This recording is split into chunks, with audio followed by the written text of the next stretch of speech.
اور جس طرح اس فریق پر حملہ نہیں کیا جائے گا، اس فریق پر زیادتی نہیں کی جائے گی، ٹھیک اسی طرح وہ قبیلہ جو کسی قبیلے کی کسی فریق کی امان میں داخل ہوگا اس پر بھی ظلم و زیادتی نہیں کی جائے گی۔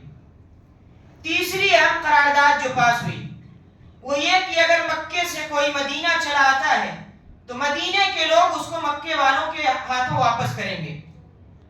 ابھی یہ مرحلہ چل رہا تھا، یہ عہد نامہ لکھا جا رہا تھا اور لکھا جا چکا تھا کہ ایک شخص ابو جندل رضی اللہ تعالیٰ عنہ وہ اللہ کے نبی صلی اللہ علیہ وسلم کے پاس آتے ہیں، لیکن چونکہ معاہدہ ہو چکا تھا اور قرارداد پاس ہو چکی تھی، اس وجہ سے اللہ کے نبی صلی اللہ علیہ وسلم نے کہا ابو جندل تم واپس چلے جاؤ۔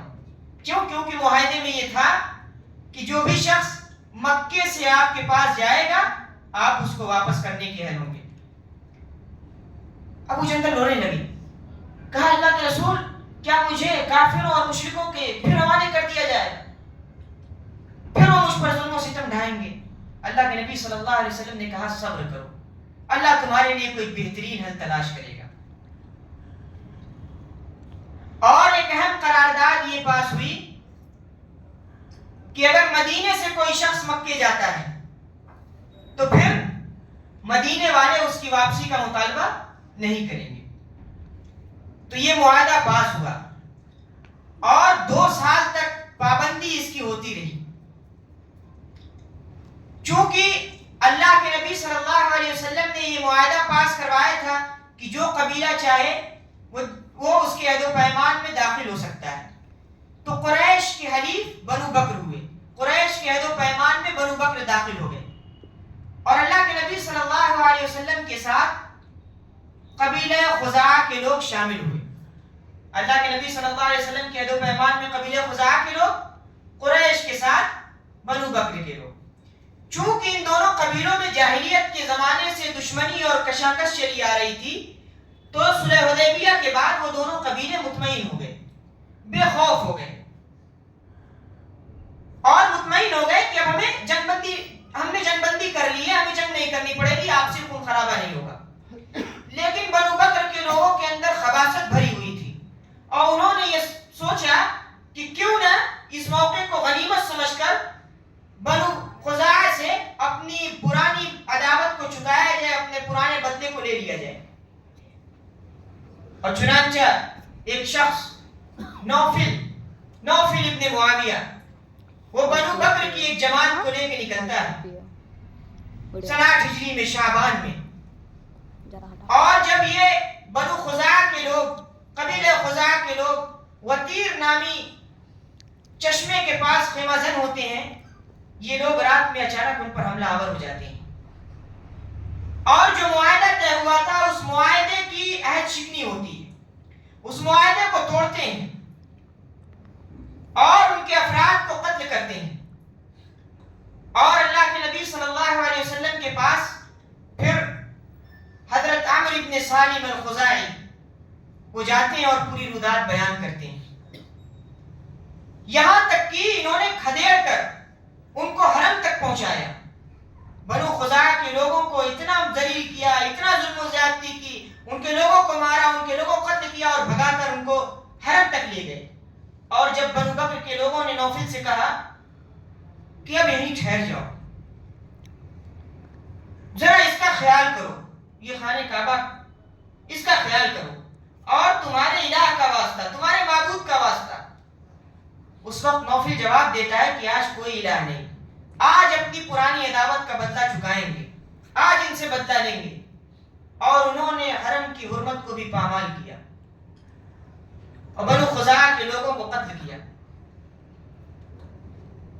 بنو خزاعہ کے لوگ بدیل ابن ورقہ کے گھر اور اپنے ایک آزاد کردہ غلام رافع کے گھروں میں جا کر پناہ لی انہوں نے، اور عمرو ابن سالم الخزاعی یہ نکل کر اللہ کے نبی صلی اللہ علیہ وسلم کی طرف رخصت ہوا، وہاں کے رخت سفر باندھا اور پھر اللہ کے نبی صلی اللہ علیہ وسلم کے دربار میں پہنچا۔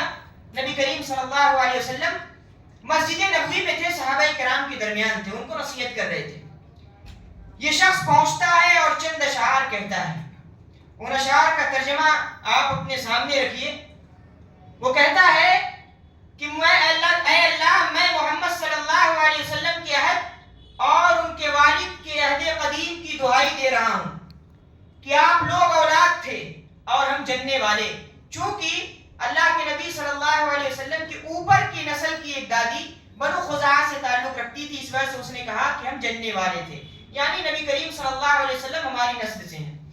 اللہ آپ کو ہدایت دے، آپ پرزور مدد کیجئے، آپ اللہ کے بندوں کو پکاریے، وہ مدد کو آئیں گے جن میں اللہ کے رسول ہوں گے، ہتھیار پوش اور چڑھے ہوئے 14ویں کے چاند کی طرح خوبصورت. اگر ان پر ظلم کیا جائے، ان کی توہین کی جائے تو چہرہ تمتما اٹھتا ہے. آپ ایک ایسے لشکر جرار کے اندر تشریف لے آئیں گے جو جھاگ بھرے سمندر کی طرح تلاطم خیز ہوگا. یقیناً قریش نے آپ کے عہد کی خلاف ورزی کی، انہوں نے آپ کے پیمان کو توڑا، میرے لیے انہوں نے قدا کی گھاٹیوں میں گھات لگائی اور یہ سمجھا کہ میں مدد کے لیے کسی کو نہ پکاروں گا، حالانکہ وہ بڑے ذلیل اور قلیل ہیں. انہوں نے وتیر پر رات میں ہم پر حملہ کیا اور شدید حملہ کیا اور ہمیں رکوع اور سجود کی حالت میں قتل کیا، یعنی ہم مسلمان تھے اور ہمیں قتل کیا گیا. نبی کریم صلی اللہ علیہ وسلم نے فرمایا، اے عمرو بن سالم، تمہاری مدد کی گئی، تمہاری مدد کی جائے گی. اور ایک بادل کا ٹکڑا آسمان میں نبی کریم صلی اللہ علیہ وسلم کو نظر آیا. نبی کریم صلی اللہ علیہ وسلم نے فرمایا کہ یہ بادل بنو خزاعہ کی مدد کی بشارت سے دمک اٹھا ہے. اب جب قریش کو اس کی بھنک لگی، چونکہ قریش نے بنو بکر کی پوری پشت پناہی کی تھی اس جنگ میں، ان پر ظلم و ستم، ان کو شہید کرنے میں، ان کو مارنے میں، بنو خزاعہ کے لوگوں کو ان کو ہتھیار دیا اور رات کی تاریکی کا فائدہ اٹھا کر جنگ میں شریک بھی ہوئے. دیکھیے کس طرح انہوں نے نبی کریم صلی اللہ علیہ وسلم کے اس معاہدے کو جو 10 سال کی جنگ بندی پر منحصر تھا، اس کو 2 سال کے اندر اندر توڑ دیا. اور ظاہر بات ہے موجودہ دور میں بھی 2 ملکوں میں جب معاہدے ٹوٹتے ہیں تو پھر جنگ کا اعلان ہوتا ہے. چنانچہ نبی کریم صلی اللہ علیہ وسلم نے جب یہ ابھی خبر نہیں آئی تھی کہ عہد شکنی ہوئی ہے، اس سے 3 دن پہلے ہی حضرت عائشہ رضی اللہ تعالیٰ عنہا کو کہہ دیا تھا کہ آپ ساز و سامان تیار رکھیں. اور ادھر قریش کو اس معاملے کی سنگینی کا احساس بعد میں ہوا کہ ہم نے عہد شکنی کی ہے. اللہ کے نبی صلی اللہ علیہ وسلم سے جو معاہدہ ہوا تھا، ہم نے اس معاہدے کو توڑا ہے، ہم نے ظلم اور زیادتی کی ہے، قتل کیا ہے، جنگ بندی کا معاہدہ ہوا تھا اور ہم حملہ آور ہو گئے. تو انہوں نے اپنی مجلس مشاورت منعقد کی، ان کے جو سپہ سالار تھے، ان کے جو کمانڈرز تھے، ان کو بلایا اور یہ طے پایا کہ ان کے جو سب سے بڑے سالار ہیں، سپہ سالار ابو سفیان، وہ جا کر نبی کریم صلی اللہ علیہ وسلم سے بات کریں گے اور جو معاہدہ ٹوٹ گیا ہے اس کو پھر سے دوبارہ اس کو بنائیں گے، اس کو اور پختہ کریں گے. تو تجدید صلح کے لیے ابو سفیان مدینے کی طرف روانہ ہوئے اور اللہ کے نبی صلی اللہ علیہ وسلم کے پاس پہنچنے سے پہلے اپنی بیٹی کے گھر جاتے ہیں. ان کی بیٹی ام حبیبہ رضی اللہ تعالیٰ عنہ اللہ کے نبی صلی اللہ علیہ وسلم کی زوجہ ہیں، ہماری ماں ہیں. جاتے ہیں اور اللہ کے نبی صلی اللہ علیہ وسلم کا جو بستر ہے اس پر بیٹھنے کی کوشش کرتے ہیں. حضرت ام حبیبہ بستر کو سمیٹ لیتے ہیں. ابو سفیان کہتے ہیں کہ میری بیٹی، کیا تم نے مجھے اس لائق نہیں سمجھا کہ میں اس بستر پر بیٹھوں؟ یہ بستر میرے لائق نہیں ہے. اس وقت ام حبیبہ رضی اللہ تعالیٰ نے جواب دیا کہ آپ مشرک ہیں، آپ ناپاک ہیں، اس بستر پہ بیٹھنے کے اہل نہیں. اور پھر ابو سفیان نے کہا کہ لگتا ہے تمہیں میرے بعد شر پہنچ گیا ہے. اور اس کے بعد پھر حضرت ابوبکر صدیق رضی اللہ تعالیٰ عنہ کے پاس آتے ہیں اور کہتے ہیں کہ رسول اللہ سے سفارش کر دو، جو عہد ٹوٹ چکا ہے اس کو پھر سے ہم پختہ کر دیں، اس کو پھر سے ہم بنا دیں. صدیق رضی اللہ تعالیٰ عنہ کوئی جواب نہیں دیتے. پھر وہ آتے ہیں حضرت عمر رضی اللہ تعالیٰ عنہ کے پاس اور کہتے ہیں اے عمر ذرا سفارش کر دو تاکہ اس عہد کی تجدید ہو جائے, پھر سے پختہ عہد ہو جائے. حضرت عمر رضی اللہ تعالیٰ عنہ جواب دیتے ہیں کہ میں تمہارے بارے میں سفارش کروں؟ اگر تمہارے خلاف جہاد کے لیے مجھے کوئی سامان نہ ملے, صرف ایک لکڑی بھی مل جائے تو میں اس لکڑی کو لے کر تمہارے خلاف جہاد کروں گا, تم سے جہاد کروں گا. کیوں؟ کیونکہ تم نے عہد شکنی کی ہے, معاہدے کو توڑا ہے. اور پھر وہاں سے وہ حضرت علی رضی اللہ تعالیٰ عنہ کے پاس جاتے ہیں. حضرت علی رضی اللہ تعالیٰ عنہ سے کہتے ہیں, حضرت علی کہتے ہیں دیکھو اب بے فائدہ ہے بات کرنا. کیوں؟ کیونکہ کئی مرتبہ یہ ہو چکا ہے, تم سے دیت کا مطالبہ کیا گیا, تم نے نہیں دیا, کہ بنو خزاعہ کے لوگوں کو دیت دے دو, تم نے صاف انکار کیا. تم سے کہا گیا کہ بنو بکر سے دوستی ختم کر لو, تم نے کہا نہیں کریں گے. تم سے کہا گیا کہ اب پھر لڑنے کے لیے تیار ہو جاؤ, تو تم نے سارے معاہدے توڑ دیے. تو اب بے فائدہ ہے بات کرنا. پھر حضرت علی سے جب دیکھا کہ اب سارا راستہ تاریک ہو گیا ہے تو اس نے کہا کوئی چارہ ہے؟ حضرت علی رضی اللہ تعالیٰ نے ان سے کہا کہ اب دیکھو چارہ تو بس ایک ہی ہے کہ تم امان طلب کرو اور مکے کی طرف روانہ ہو جاؤ. کہا کہ اس میں میرے لیے کوئی فائدہ ہے؟ کہا فائدہ تو نہیں ہے, لیکن اب یہی چارہ ہے, اس کے علاوہ کوئی چارہ نہیں ہے. امان طلب کرو گے تو بچ جاؤ گے. چنانچہ ابو سفیان نے امان طلب کی اور پھر مکے کی طرف روانہ ہو گئے. جب وہاں پہنچے تو قریش کے لوگوں نے ان کو دیکھا اور کہا کہ ذرا بتاؤ کیا ہوا, کیا بات ہوئی؟ تو انہوں نے کہا اللہ کے رسول کے پاس گیا, انہوں نے کوئی جواب نہیں دیا. قحافہ کے بیٹے ابو قحافہ کے بیٹے ابو بکر کے پاس گیا, انہوں نے کوئی جواب نہیں دیا. حضرت عمر کے پاس گیا, ان کو تو میں نے اپنا سب سے کٹر دشمن پایا. حضرت علی کے پاس گیا, اس نے میرے لیے ایک بہترین مشورہ دیا اور میں نے اس مشورے پہ عمل کیا. قریش کے لوگوں نے کہا ذرا بتاؤ کیا مشورہ دیا؟ کہا کہ انہوں نے کہا کہ امان طلب کرو اور مکے کی طرف روانہ ہو جاؤ. اب قریش کے لوگ کوسنے لگے, کہا کہ تمہارے لیے کیا فائدہ تھا؟ اللہ کے رسول نے قبول کیا, محمد صلی اللہ علیہ وسلم نے قبول کیا. کہا قبول تو نہیں کیا لیکن اس کے علاوہ کوئی چارہ بھی نہیں تھا. تو پھر حضرت علی کے خلاف یہ باتیں شروع کی کہ اس شخص نے تمہارے ساتھ کھلواڑ کیا ہے. بہرحال تو یہ پس منظر تھا. کس طرح لوگوں نے عہد شکنی کی, قریش کے لوگوں نے, اور پھر اللہ کے نبی صلی اللہ علیہ وسلم تیاری میں مصروف ہو گئے اور پوشیدہ طور پہ تیاری کی, کسی کو بھنک نہ لگنے دی. حضرت عائشہ رضی اللہ تعالیٰ عنہ سے کہا کہ اب آپ ساز و سامان تیار رکھیں. حضرت عائشہ رضی اللہ تعالیٰ عنہ نے ساز و سامان کی تیاری شروع کر دی. حضرت ابوبکر صدیق رضی اللہ تعالیٰ عنہ آتے ہیں ان کے گھر پہ اور کہتے ہیں بیٹی یہ کیسی تیاری ہے؟ رومیوں کے خلاف تو ابھی جنگ کا اعلان بھی نہیں ہے, موقع بھی نہیں ہے, تو یہ کیسی تیاری ہے؟ بہرحال کچھ دنوں کے بعد جب عمرو ابن سالم الخزاعی آئے ہیں اور انہوں نے اشعار پڑھنا شروع کیا ہے کہ میں اے اللہ میں محمد صلی اللہ علیہ وسلم سے جو عہد ہوا اور وہ عہد قدیم اس کی میں دہائی دے رہا ہوں, اس کی میں دہائی دے رہا ہوں کہ ہماری مدد کیجیے, ہماری مدد کیجیے, ہم کو قتل کیا گیا, ہمارے لوگوں کو مارا گیا. تب لوگوں نے جانا کہ عہد شکنی ہوئی ہے اور اس عہد شکنی کے لیے ضروری ہے کہ اب قریش کو سبق سکھایا جائے. عہد شکنی بہت گھناؤنی چیز ہوتی ہے, اس کا معاملہ بہت سنگین ہوتا ہے. آپ دیکھیے دو ملکوں معاہدے ٹوٹتے ہیں, دونوں ملک آپسی جنگ میں تباہ و برباد ہو جاتے ہیں. اب اللہ کے نبی صلی اللہ علیہ وسلم نے تیاری شروع کر دی.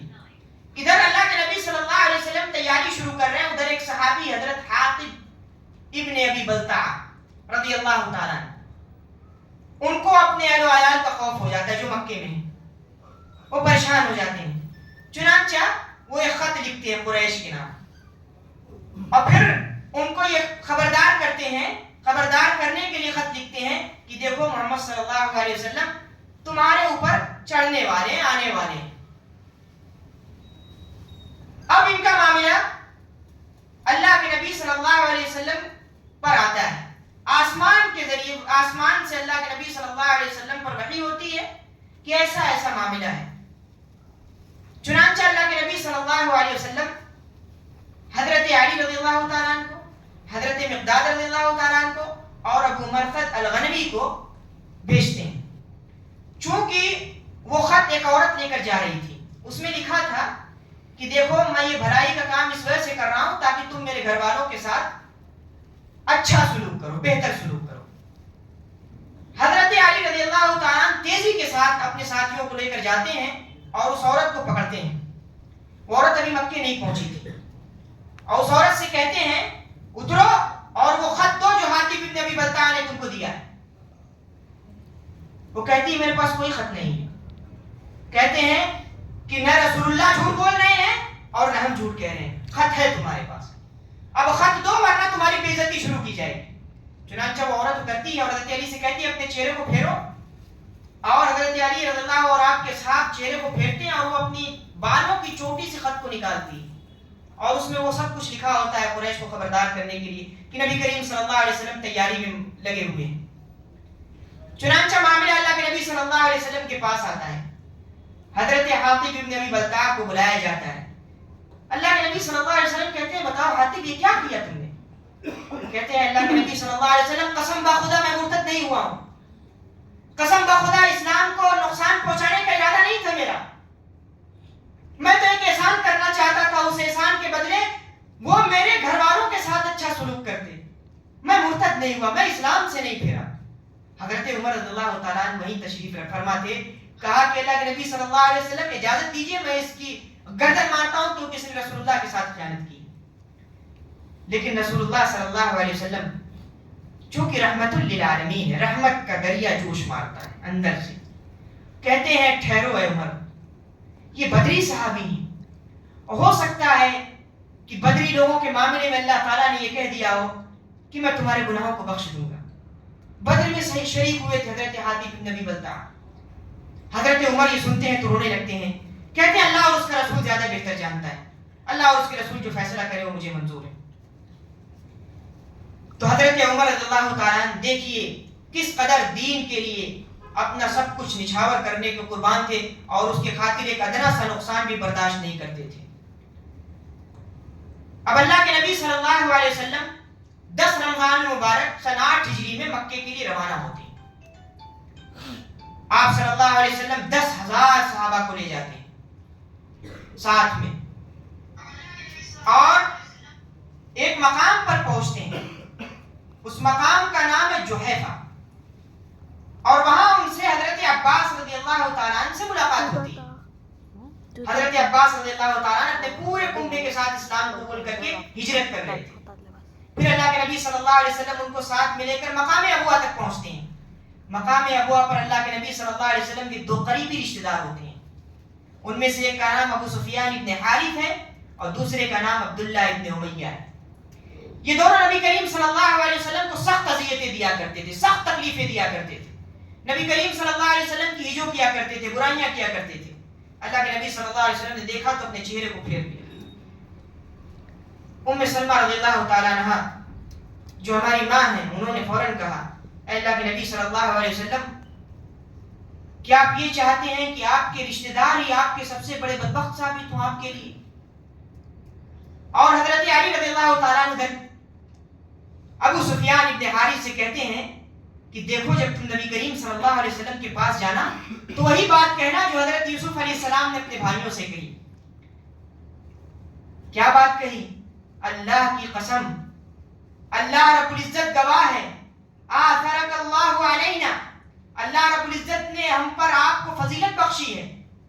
وَإِن كُنَّا لَخَاطِئِينَ، گنہگار تو ہم تھے، خطا کار تو ہم تھے۔ اور پھر ظاہر بات ہے کہ نبی صلی اللہ علیہ وسلم اس سے اچھا جواب دیں گے، اس سے بہتر جواب دیں گے۔ چنانچہ وہ گئے ہیں اور اللہ کے نبی صلی اللہ علیہ وسلم کے پاس فریاد کرتے ہیں کہ اللہ کے نبی صلی اللہ علیہ وسلم ہم گنہگار تھے، ہم خطا کار تھے۔ اللہ کے نبی صلی اللہ علیہ وسلم کہتے ہیں قال لا تثریب علیکم اليوم، آج تمہارے ساتھ کوئی سرزنش نہیں ہوگی، کوئی پکڑ دھکڑ کا معاملہ نہیں کیا جائے گا۔ یغفر اللہ لکم، اللہ رب العزت نے تم کو معاف کر دیا، وہ خوب رحم فرمانے والا اپنے بندوں پر، رحمت للعالمین ہے۔